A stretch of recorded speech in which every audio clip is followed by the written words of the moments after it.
बिस्मिल्लाहिर्रहमानिर्रहीम। अस्सलाम वालेकुम डियर एस्पायरेंट। आज मैं आपके लिए लेके आया हूँ डॉन न्यूज़पेपर से एडिटोरियल और ओपिनियन का एनालिसिस। उम्मीद करता हूँ कि आप सब लोग खैरियत से होंगे। पब्लिश हुए 23 अप्रैल 2024 को। ये है जी पिक्चर जो शो कर रही है कि वर्ल्ड का क्लाइमेट चेंज हो रहा है, अनसीजनल बारिशें हो रही हैं, उसके अलावा ग्लोबल वार्मिंग बढ़ रही है। तो पूरी दुनिया को स्ट्रिक्ट एक्शन लेने की ज़रूरत है। क्लाइमेट का जो इशू है इसको हल करने की ज़रूरत है, वरना ये पूरी दुनिया के वजूद के लिए ये थ्रेट बन जाएगा। ये है जी फार्मूला जो हमने अप्लाई करना है, that is called BRU formula. हमने बिल्ड करना है जी डाटा। डाटा से लेनी है इंफॉर्मेशन, नॉलेज, और साथ साथ अपनी वोकेबलरी के वर्ड हमने बिल्ड करने हैं। और जी नॉलेज कनेक्टिविटी स्ट्रेटजी अप्लाई करके इसमें से नॉलेज लेके हमने पाकिस्तान अफेयर का पेपर हो, करंट अफेयर का पेपर हो, ऐसे राइटिंग हो, उसको हल करने में हमें ये डाटा हेल्प करेगा, मदद देगा। साथ साथ अपनी क्रिटिकल थिंकिंग हमने डेवलप करनी है और अपने आर्गूमेंट्स हमने स्ट्रॉन्ग करने हैं। So learn it right now. अभी से आप सीखना शुरू करें। डेली बेस पे थोड़ी थोड़ी जो आप प्रोग्रेस करेंगे ये इंशाल्लाह आपके जो ये ख्वाब हैं इनको पूरा करने में आपकी मदद करेंगे। सो ये है जी आज के एडिटोरियल और ओपिनियन बाय इलेक्शन ट्रेंड। तो ये जो अभी इलेक्शन हुए हैं 21 सीटों पे, उसके बारे में है। प्राइवेटाइजिंग PIA, औरंगज़ेब जो हमारे फाइनेंस मिनिस्टर हैं वो स्टेट ओन्ड जितनी भी एंटरप्राइजेज़ हैं उनको प्राइवेट करने जा रहे हैं, सो डैट पाकिस्तान की इकोनॉमी स्टेबल हो जाए। सफरिंग इन कैप्टिविटी, कैप्टिविटी होती है कैद। ये जी कराची ज़ू की बात करेगा कि वहाँ पे एक लाइनस है शेर की घर वाली, उस पे जी ये सही तरह से उसकी देखभाल नहीं कर रहे, तो एनिमल्स राइट्स की बात करेगा, उसको हम देखेंगे। उसके अलावा जी ये ओपिनियन है ट्रांजिशन एंड इंस्टेबिलिटी। जब भी ट्रांजिशन की बात होती है, जब भी जो पावरफुल लोग हैं जिस तरह चीफ जस्टिस हैं, उसके अलावा जी आर्मी चीफ हैं, जब भी वो ट्रांजिशन होते हैं, जब वो अपनी पोस्ट को लीव करते हैं तो पाकिस्तान के अंदर इंस्टेबिलिटी देखने को मिलती हैं, र्यूमर्स देखने को मिलती हैं। उसके बारे में ये जी ओपिनियन है। उसके अलावा जी crooked timber of Moody's India, crook timber of Modi India, ये एक किताब है। ये लिखी गई है मोदी सरकार पे। मोदी सरकार की 2014 से लेकर 2022 तक इंडिया में क्या प्रोग्रेस रही है, इन्होंने इंडिया के अंदर हिंदुत्व आइडियोलॉजी को प्रमोट करने के लिए क्या स्टेप किए हैं, इंडिया में क्या क्या इन्होंने नुकसान किए हैं, और इस पे क्रिटिसाइज़ किया गया है मोदी की गवर्नमेंट पे। इस बुक के अंदर इस पे एनालिसिस करेंगे ये राइटर, क्योंकि इंडिया के अंदर इलेक्शन होने जा रहे हैं तो वहाँ पे आजकल बहुत ज़्यादा इलेक्शन कैंपेन हो रही है, तो उसके बारे में है ये टूवर्ड्स द एंड। तो इसमें जी वर्ल्ड वार 2 जैसे ही एंड हुई उसके बाद यूनाइटेड नेशन ऑर्गेनाइजेशन बन गई। UNO ने कहा कि हम पूरी दुनिया में पीस लेके आएंगे, सिक्योरिटी की बात करेंगे। लेकिन यहाँ पे ये जो राइटर है ये तनकीद करेगा UNO को कि ये जो गज़ा के अंदर इसराइल जुल्म कर रहा है, 35,000 से ज़्यादा लोग मर चुके हैं, 7वां महीना आ गया है, जंग गज़ा और इसराइल की लगी हुई है। और ये जो राइट्स, पीस और सिक्योरिटी की बात करते हैं, वेस्टर्न कंट्री और USA जो चैम्पियन बनते हैं कहाँ गए?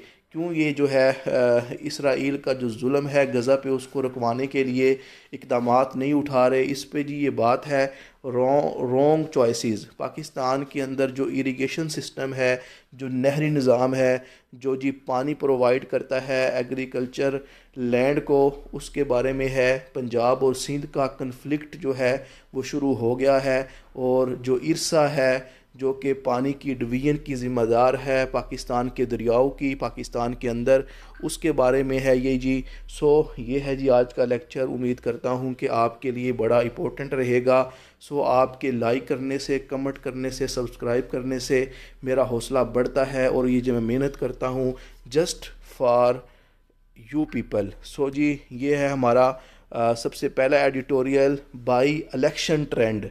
तो ये बात करेगा राइटर प्रोविजन रिज़ल्ट, ये सूबाई लेवल पे जो रिज़ल्ट हुए, सूबाई लेवल पे जो ये इलेक्शन हुए हैं पाकिस्तान के अंदर, 21 पोल स्टेशन बने, 21 सीटों पे जो है इलेक्शन हुए हैं। और ये जो इलेक्शन है फरवरी 8 पे जो जनरल इलेक्शन हुए थे, उसके बाद ये जो अभी इलेक्शन हुए हैं ये हाईलाइट कर रहे हैं कि पाकिस्तान के अंदर जो क्रेडिबिलिटी है इलेक्टोरल प्रोसेस की, उसको इम्प्रूव करने की ज़रूरत है। इल्ज़ाम लगाया जा रहा है रिगिंग हुई है, इनके अंदर इरेगुलरिटीज़ देखी गई हैं। जिस तरह फरवरी 8 का जो इलेक्शन था उसमें भी रिगिंग का इल्ज़ाम है, तो अभी की जो 21 सीटों पे इलेक्शन हुए हैं इन पे भी जो है तनकीद हो रही है कि इनमें भी इरेगुलरिटीज़ और जो रिगिंग है वो देखने को मिली है। ये जो इंतखाबात हैं ज़्यादातर देखा गया है कि जो PMLN हैं उनके कैंडिडेट विन कर गए हैं।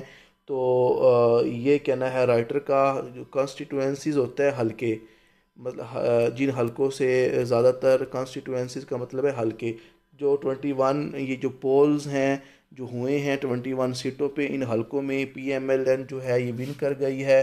इंस्टेंसेस ऑफ इलेक्टोरल मेलिफिसेंस, मेलिफिसेंस होता है ख़राबियाँ, हमें ऐसी एग्जांपल देखने को मिलती हैं कि इलेक्टोरल पोल्स पे जो हैं गलतियाँ की जाती हैं। प्रिजाइडिंग ऑफिसर ने ये कन्फेस भी कर लिया है, मान भी लिया है लाहौर के अंदर कि वो रिगिंग में इन्वॉल्व हैं, ओवर रिपोर्टेड, ये रिपोर्ट भी पब्लिश हुई है। प्रोम्प्टिंग द ECG, जो कि ECG को इनकरेज कर रही है, जगा रही है कि वो फौरी तौर पे नोटिस लें इस रिपोर्ट पे और इलेक्शन की जो शफाफियत है इस पे काम करें। वायलेंस अरप्टेड इन नारोवाल, नारोवाल के अंदर भी वायलेंस देखने को मिला है। नारोवाल एक शहर है पंजाब के अंदर जिसके अंदर जी एक फैटलिटी हो गई है, हलाकत हो गई है। पोलिंग स्टेशन के करीब ही इन इंतखाबात की वजह से एक बंदा मारा गया है, ये कहना है राइटर का। लैक ऑफ ट्रांसपेरेंसी देखने को मिलती है, इलेक्टोरल इंटेग्रिटी जो है वो भी मौजूद नहीं है पाकिस्तान के अंदर, जिसकी वजह से पाकिस्तान का जो डेमोक्रेटिक इवेलुएशन है उसमें हिंड्रेंस बढ़ती जा रही है, रुकावट बढ़ती जा रही है। ये जो प्रीवियस 2021 के अंदर डस्का आपको पता है, ये भी एक शहर है पंजाब का, गुजरांवाला के पास ही है। वहाँ जो ट्रेजेडी हुई थी, वहाँ जो रिगिंग हुई थी पोल्स की, उससे हमें लेसन सीखने चाहिए, ये कहना है राइटर का। Responsibility election commission of Pakistan की ट्रांसपेरेंसी इंश्योर करने की बढ़ती जा रही है।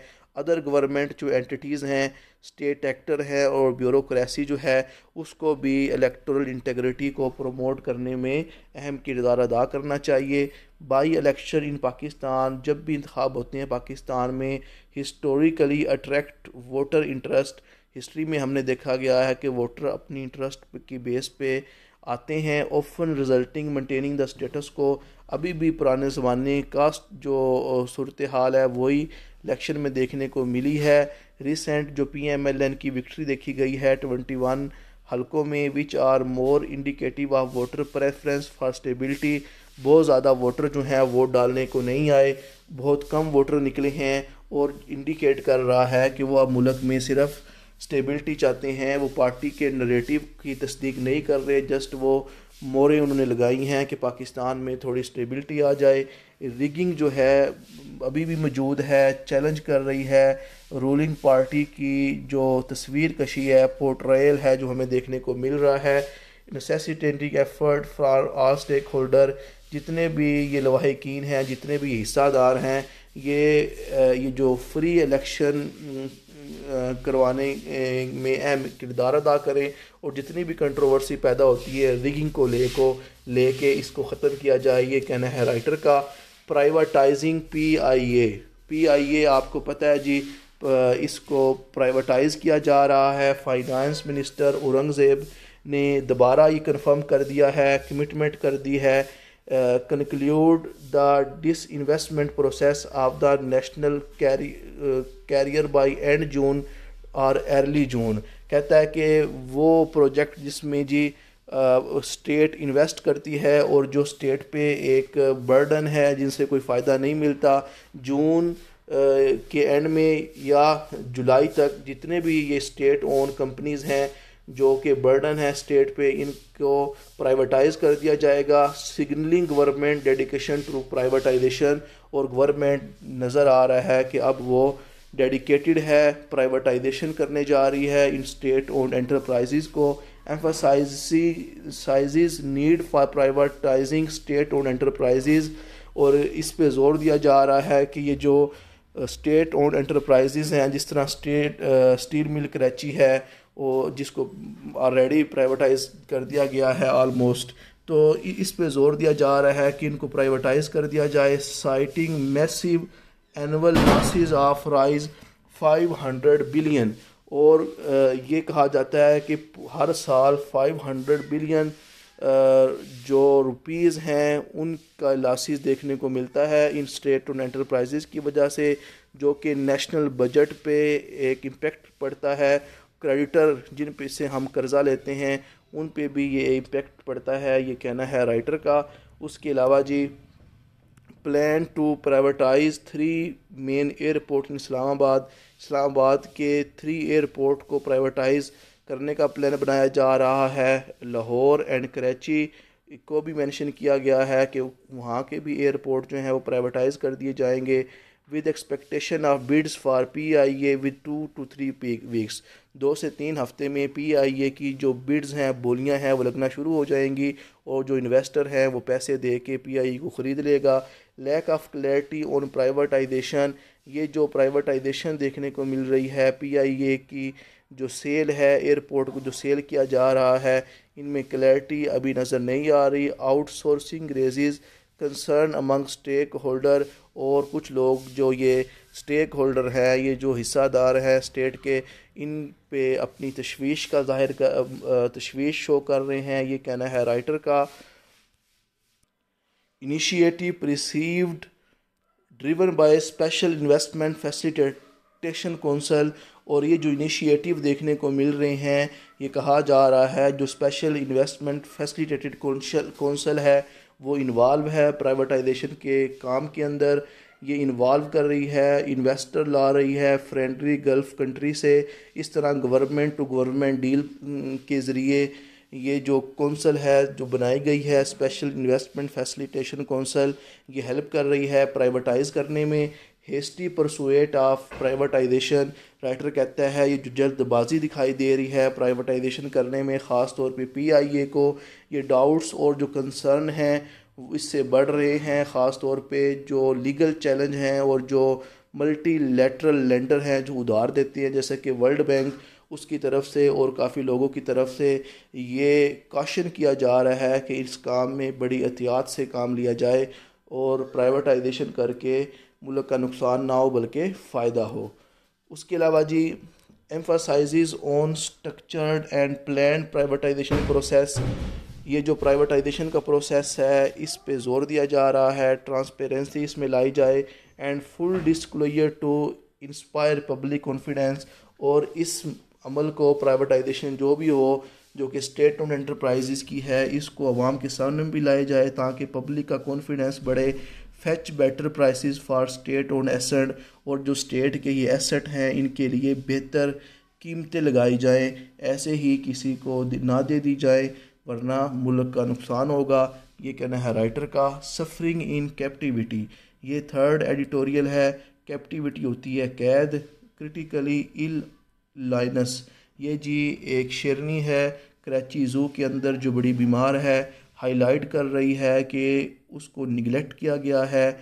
ये जो कैप्टिविटी की जाती है, जो कैद कर दिए जाते हैं एनिमल्स को, इनको हमेशा निगलेक्ट किया गया है कराची ज़ू के अंदर।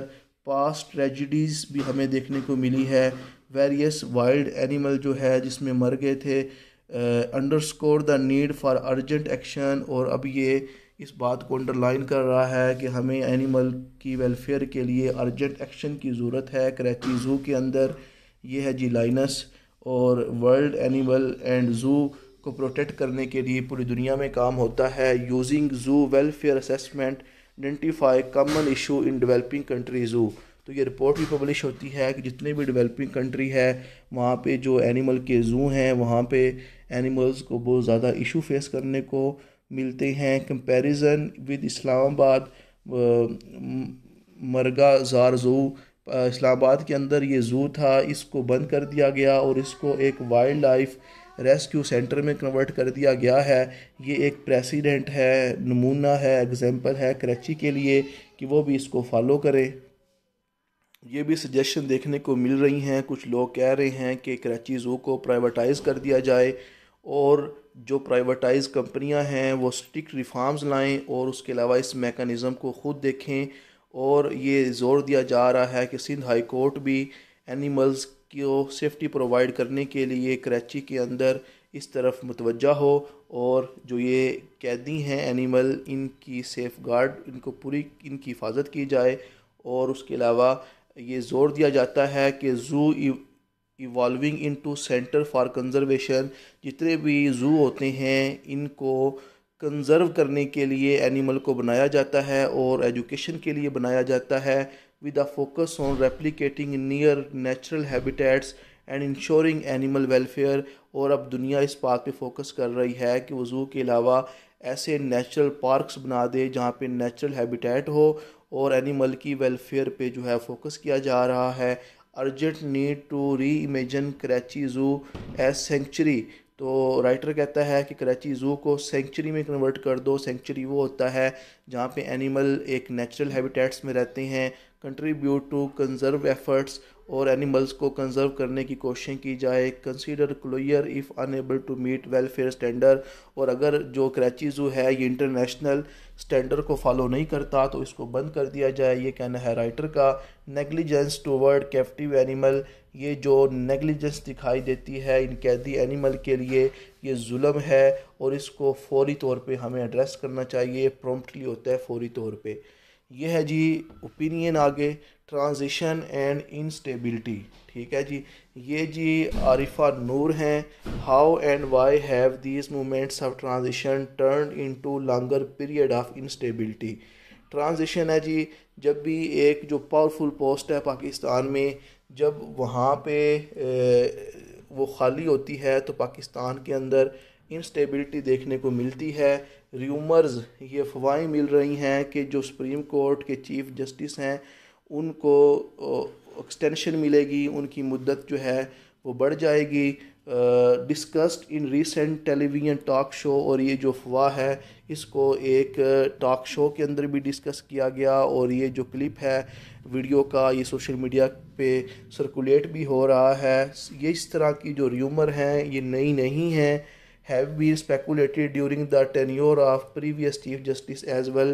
कहता है पहले भी जो चीफ जस्टिस था उसके बारे में भी ये अफवाहें उठती रही हैं कि जो उनकी मुद्दत है उसमें भी एक्सटेंशन हो जाएगी।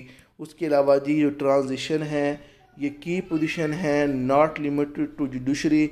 जुडिशरी के अलावा और भी पाकिस्तान के ऐसे डिपार्टमेंट हैं जिनमें ये जब भी ट्रांजिशन होती है तो इंस्टेबिलिटी बढ़ जाती है मुल्क के अंदर। Often led to period of instability and uncertainty in political and governance structure. जिस तरह यहाँ पे बात करेंगी कि जब last time Umar Ata Bandial chief justice की मुद्दत पूरी हुई थी तो पब्लिक स्कर्मिशेस देखने को मिली थी। पब्लिक के अंदर जो है स्कर्मिशेस होती हैं, ये लड़ाइयाँ झड़पें, कंट्रोवर्सीज देखने को मिला था। प्रीवियस जब ट्रांजिशन हुई थी one इवाल्विंग chief justice Umar Ata Bandial की, जो शो करता है कि पाकिस्तान में जब भी पावरफुल पोस्टों पे ट्रांजिशन होती है उनको छोड़ के जाया जाता है और नीचे से लोग प्रमोट होकर ऊपर आते हैं, तो पाकिस्तान की गवर्नेंस में और पॉलिटिकल स्ट्रक्चर में इंस्टेबिलिटी देखने को मिलती है। Similar challenge extend to other institution. Pakistan के अंदर जो मिलिट्री इंस्टीट्यूशन है उसके अंदर भी टेन्योर ऑफ जनरल बाजवा की जब मुद्दत को एक्सटेंड किया गया उस पर भी काफ़ी आपने देखा जो है पाकिस्तान के अंदर चैलेंज आए। Pakistan faces longer period of instability due to frequent and prolonged uncertainty. Pakistan के अंदर ये जो इंस्टेबिलिटी के पीरियड हैं और ये जो अनसर्टेनिटी होती है जब भी ये पावरफुल पोस्टों की ट्रांजिशन होती है देखने को मिलती है। और ये जो ट्रांजिशन होती है पावरफुल पोस्टों की, ये पाकिस्तान की पॉलिसी और गवर्नेंस को अफेक्ट करता है, ये कहना है राइटर का। Root cause of these prolong transition और कम्प्लेक्स। ये जो रूट काज है इस ट्रांजिशंस का ये पाकिस्तान में कम्प्लेक्स है क्योंकि पाकिस्तान में रूल्स वीक हैं और उसके अलावा पावर जो है उसको सेंट्रलाइज कर दिया जाता है कि ये कुछ लोग जो हैं वो पावर अपनी तरफ ही रखना चाहते हैं। इंटेंसिफाइड जोस्लिंग फॉर पोजीशन, और जब भी ये पावरफुल पोस्टें हैं इनको हासिल करने के लिए हलचल और जो हसल बसल है वो देखने को मिलती है। Finding a solution to address this issue is challenging, इस इशू को हल करना एक चैलेंजिंग टास्क है। Require careful examination of underlying factor, और हमें वो फैक्टर जो पाकिस्तान के अंदर इंस्टेबिलिटी काज करते हैं उनको हल करने की ज़रूरत है। सॉरी, ये कहना है राइटर का।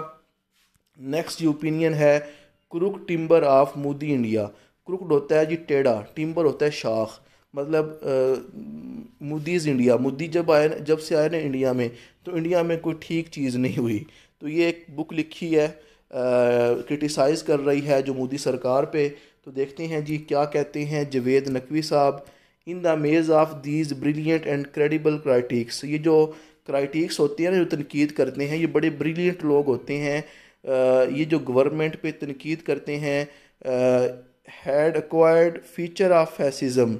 जो गवर्नमेंट है वो इंडिया की अथॉरिटेरियन बन गई है, वो इन लोगों की आवाज़ों को बंद करती है। जिस तरह एक बुक लिखी है, ये प्रभाकर साहब है, इन्होंने जो किताब लिखी है जो क्रिटिसाइज़ कर रही है मोदी सरकार पे, उनकी बुक को बरीड कर दिया गया है। उनकी आवाज़ जो उन्होंने उठाई थी बुक में उसको बंद किया जा रहा है, ये कहना है राइटर का। ये जी हैं प्रभाकर साहब, प्रभाकर साहब जो हैं, इन्होंने किताब लिखी है इंडिया के अंदर the crooked timber of new India. ये ऐसे है क्राइसिस जो हुआ है पिछले साल इंडिया के अंदर, shedding light on Modi government. ये मोदी की जो गवर्नमेंट है और जो मोदी के एक्शन है उन पे ये बात करते हैं इस किताब के अंदर। Their impact on Indian democracy, और मोदी सरकार का इंडिया की डेमोक्रेसी पे क्या इम्पेक्ट पड़ा है, इस पे क्रिटिसाइज़ किया गया है इस बुक के अंदर। इनिशियली ओवरलुक्ड, पहले तो इस बुक को नज़रअंदाज किया गया क्योंकि जी प्रभाकर साहब जिन्होंने ये किताब लिखी हैं वो पहले जो फाइनेंस मिनिस्टर हैं निर्मला सीताराम उनके हस्बैंड हैं। पहले तो इस रिलेशन की वजह से इस बुक को नज़रअंदाज किया गया, लेकिन अब जो अटेंशन है इस बुक की तरफ बढ़ती जा रही है क्योंकि मोदी जो है उसकी जो इलेक्टोरल परफॉर्मेंस है उसको डिस्कस किया जा रहा है टीवी चैनल पे, और लोगों की जो अटेंशन है वो इस बुक की तरफ आ रही है। तो इस तरह के इक़दाम किए जा रहे हैं कि इस बुक को दफन कर दिया जाए। The book cover the period of 2014 to 2022, 2014 से लेकर 2022 तक जितनी भी काम किए हैं मोदी सरकार ने उसके बारे में डिस्कस करती है ये बुक। और मोदी की जो फेलियर है उस पर क्रिटिसाइज़ किया गया है, और जो उसने प्रॉमिस किए थे वो फुलफिल नहीं कर सका। जो उसने प्रॉमिस किए थे कैंपेन करने, जब वो कैंपेन कर रहा था इलेक्शन के लिए, हिज गवर्नमेंट अथॉरिटेटिव टेंडेंसी, और जब गवर्नमेंट में आया तो उसकी जो अथॉरिटेटिव टेंडेंसी देखने को मिली वो भी उस बुक के अंदर डिस्कस किया गया है। पर बाकर का जो मकसद है to counter disinformation spread by the news channel and highlight India social and economic challenge under Modi rule.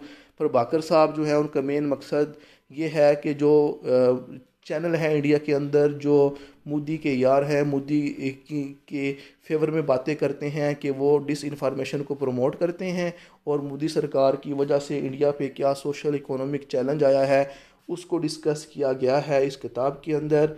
वो क्रिटिसाइज़ करता है भारतीय जनता पार्टी का जो रोल रहा है कि उन्होंने रिलीजियस टेंशन जो हैं वो बढ़ाई हैं, undermining India secular fabric. India जो सेकुलर कंट्री होने का दावा करता है इसको उन्होंने कम किया है, सेकुलरिज्म को। Citing instances of hate speech, ऐसी हेट स्पीच देखने को मिली है जिसमें जय श्री राम के नारे लगाने पे जोर दिया गया था।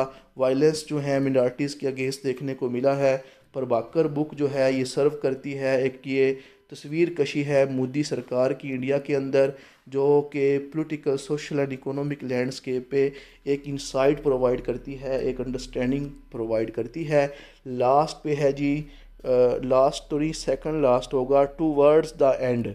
तो ये जी आरिफ हसन साहब हैं। Europe has dismantled its own value system. Europe जो अपने आप को एक बड़ा पीसफुल और बड़ा सिविलाइज्ड मानता है। इसने अपनी वैल्यू सिस्टम को डिसमेंटल कर दिया है। डिसमेंटल का मतलब है छोड़ दिया, तोड़ दिया, बखेर दिया है। Europe Europe and the world suffered immense destruction during and after world war 2। World war 2 के बाद यूरोप को बहुत ज़्यादा डिस्ट्रक्शन फेस करने को मिली है, leading to realisation of the tragic consequences of racism and war. और यूरोप ने ये रियलाइज़ किया कि जो ये नस्ल कुशी है इसके बहुत ट्रेजिक जो है नतीजे निकलते हैं।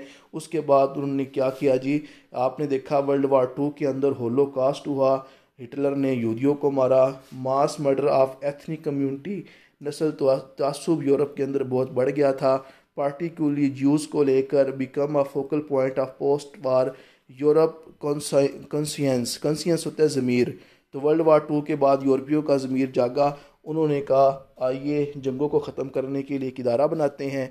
तो उन्होंने क्या किया, यूएनओ बना दिया, यूनाइटेड नेशन बना दी। और ये इसमें मेजर पावर जो थी उस वक्त की, उन्होंने यूएनओ बनाया था। यूरोपियन क्लूनिस्ट जो थे उन्होंने बहुत अहम रोल अदा किया था यूएनओ बनने के लिए।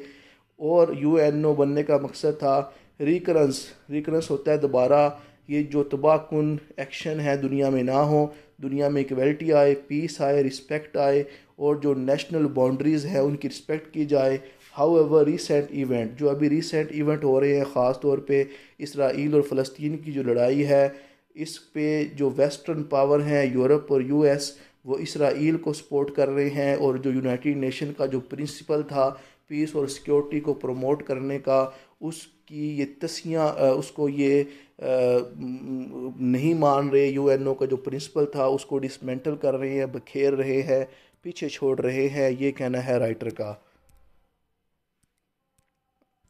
वर्ल्ड वार 2 में जो यहूदियों पे जुल्म हुआ था उसके लिए होलोकास्ट की टर्म इस्तेमाल की गई, एंटी सीमेटिज़म की टर्म इस्तेमाल की गई।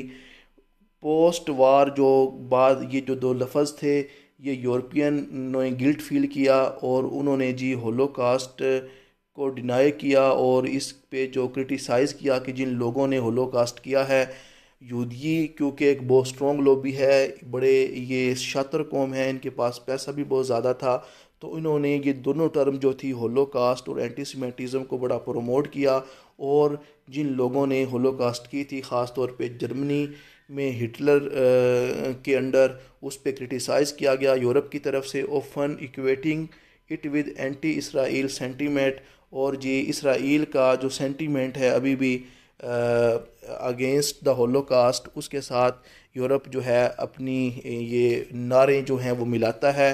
The perception of Israel military invincibility, Israel को जो प्राउड है कि उसकी जो मिलिट्री है वो नाकाबिले तस्खीर है, उसे कोई शिकस्त नहीं दे सकता, वो बड़ी स्ट्रॉन्ग है। इनविंसिबिलिटी होता है नाकाबिले तस्खीर।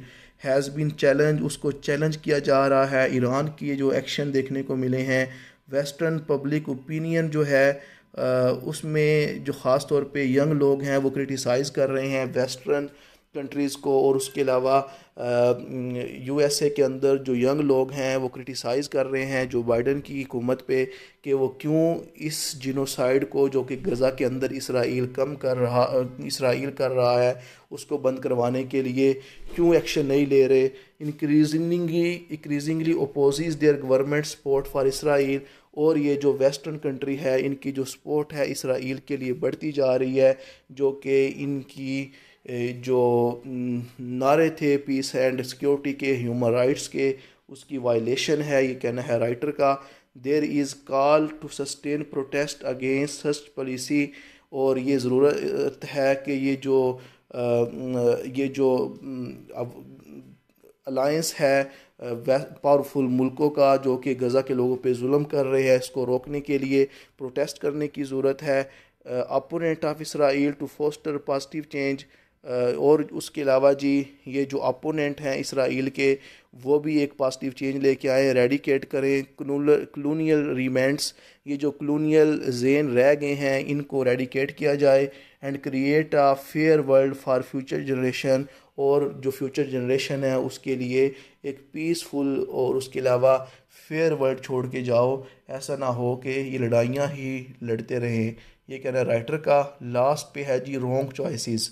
नसीर मेमन साहब हैं, ये लिखते हैं बात करते हैं जी कन्फ्लिक्ट, लड़ाई जो है पंजाब और सिंध के अंदर इरिगेटिंग सिस्टम के ऊपर जो है बढ़ती जा रही है। और ख़ास तौर पे जो कमांड एरिया है, वो एरिया जिनमें पानी नहरों से लगता है, उसको लेके अभी एक स्मॉलर कोलिस्तान स्कीम आई है। उसको लेके पंजाब और सिंध जो है वो पानी की डिस्ट्रीब्यूशन पे आपस में इनका झगड़ा है वो बढ़ता जा रहा है।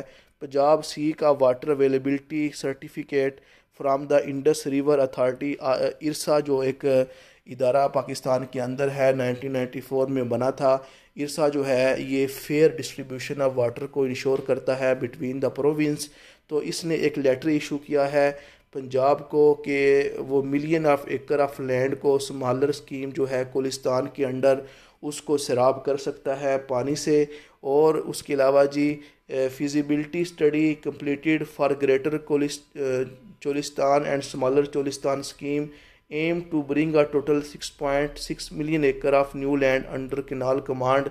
और ये जो स्टडी हुई है इसके मुताबिक ये दो स्कीमें हैं जी, ग्रेट चोलिस्तान और स्मॉलर चोलिस्तान के नाम से, जिसके तहत 6.6 मिलियन जो एकड़ की लैंड है उसको नहरी पानी के ज़रिए सैराब किया जाएगा। सिंध जो है इस पे ऑब्जेक्ट कर रहा है, एतराज़ कर रहा है कि जो पंजाब ने प्रपोज़ल है ये उनकी हक तलफी है। But IRSA issue to certificate Punjab favour prompting Sindh to submit a detail note of dissent. लेकिन जो इरसा ने लेटर जारी कर दिया है पंजाब को, तो इसके लिए जो है राइटर कह रहा है कि सिंध जो है उसको एतराज़ है और वो इस फैसले को नहीं मान रहा और इस फैसले के अगेंस्ट एक लेटर जो है वो सबमिट करवाने को तैयार है। वापडा proposes irrigating 6 million acre of land in Cholistan through the Sutlej river water. वापडा इदारा जो है बिजली वाला, इसने भी प्रपोज़ किया है कि 6 मिलियन एकड़ की जो लैंड है उसको सतलज रिवर से पानी दिया जाए। Large scale corporate farming drive initiated, बड़ी बड़ी कंपनियां जो हैं वो फार्मिंग की तरफ उनकी जो ड्राइव है वो इनिशिएट हो गई है। और उसके अलावा Sindh leasing land for the green Pakistan initiative, Sindh से ज़मीनें ली जा रही हैं, लीजिंग होता है जो किराए पे ली जाएं। $40 बिलियन हमने जो जनरेट करना है एग्रीकल्चर के ज़रिए इस इनिशिएट को करने के लिए।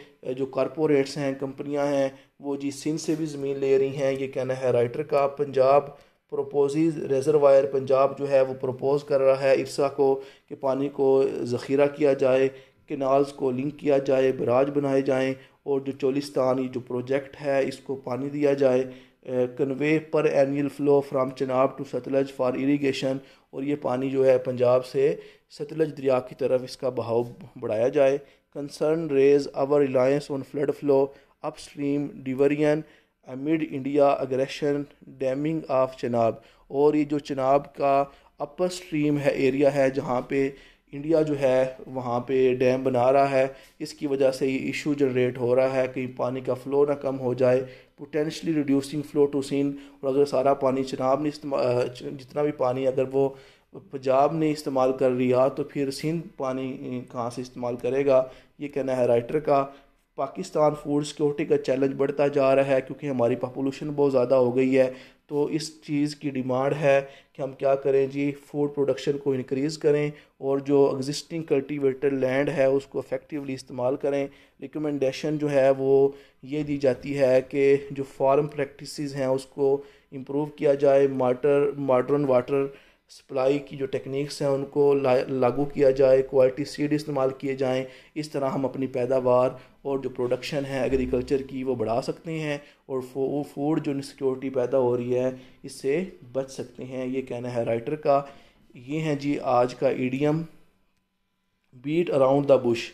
बीट अराउंड द बुश का मतलब होता है जब आप किसी बंदे को एग्जैक्ट बात ना बताएं, डायरेक्ट बात ना करें क्योंकि आप उस बंदे को अपसेट नहीं करना चाहते, ठीक है। तो इसका जुमला है stop beating about the bush, just tell me what happened, कि मुझे इधर उधर की बातें ना बताओ, डायरेक्ट बताओ कि मामला हुआ क्या है।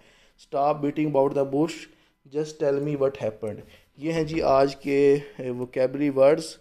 प्रोविनल होता है जी आर्जी, टेम्पोरेरी, और उसके अलावा जी इसका एंटोनम है परमानेंट, फाइनल। मेलिफिसेंस होता है जी खराबियाँ, गलतियाँ, रॉन्ग डूइंग, इसका जी एंटोनम है ऑनेस्टी, इंटेग्रिटी। उसके अलावा जी डिसइन्वेस्टमेंट जो है ये है जी प्राइवेटाइज़ करना और चीज़ों को, मामलात को बेच देना। और उसके अलावा इसका एंटोनम है एक्वायर कर लेना, इन्वेस्ट करना। पेरल्स होता है ख़तरे, डेंजर, हैज़र्ड। इसका एंटोनम है सेफ्टी, सिक्योरिटी। उसके अलावा जी इमेसिएटेड, इसे जो कमज़ोर होते हैं उनको कहते हैं। और उसके अलावा हेल्दी, रोबस्ट इसका एंटोनम है। एडवोकेसी होती है हमायत। अपोजिशन और क्रिटिसिज्म इसका एंटोनम है। स्पेकुलेट होता है तसव्वुर करना, गैस करना। इसका एंटोनम है वेरीफाई करना, कंफर्म करना। इंस्टेबिलिटी का सिनोनम है वोलेटिलिटी, इनसिक्योरिटी, अनसर्टेनिटी। इसका एंटोनम है स्टेबिलिटी और सर्टेनिटी। उसके अलावा जी डिस इंफॉर्मेशन होता है गलत मालूमात, मिस इन्फॉर्मेशन। एंटोनम इसका इंफॉर्मेशन है। बिलिग्रेंट होते हैं झगड़ालू, अग्रेसिव। और इसका जो एंटोनम है वो है पीसफुल। ये हैं जी इनएडवर्टेंटली का मतलब होता है एक्सीडेंटली। एंटोनम इसका है पर्पसफुली, इंटेंशनली। बारबेरिक होता है वाशियाना, ब्रूटल। और इसका एंटोनम है ह्यूमेन, सिविलाइज्ड। अरप्टेड होता है जी बरस्ट होना, एक्सप्लोड होना। इसका एंटोनम है कॉल्म, सबसाइड। फिजिबिलिटी होता है जी वायबिलिटी और सस्टेनेबिल, सूटेबिलिटी। इसका एंटोनम है इम्प्रैक्टिबिलिटी, इम्पॉसिबिलिटी। ये है जी आज के ईडियम, एक ईडियम और उसके अलावा वोकैबुलरी वर्ड्स। उम्मीद करता हूँ कि ये आपके लिए लेक्चर बहुत इंपॉर्टेंट रहेगा। चैनल को सब्सक्राइब करें, दुआ में याद रखिएगा। मिलते हैं जी नेक्स्ट वीडियो में। अल्लाह हाफिज़।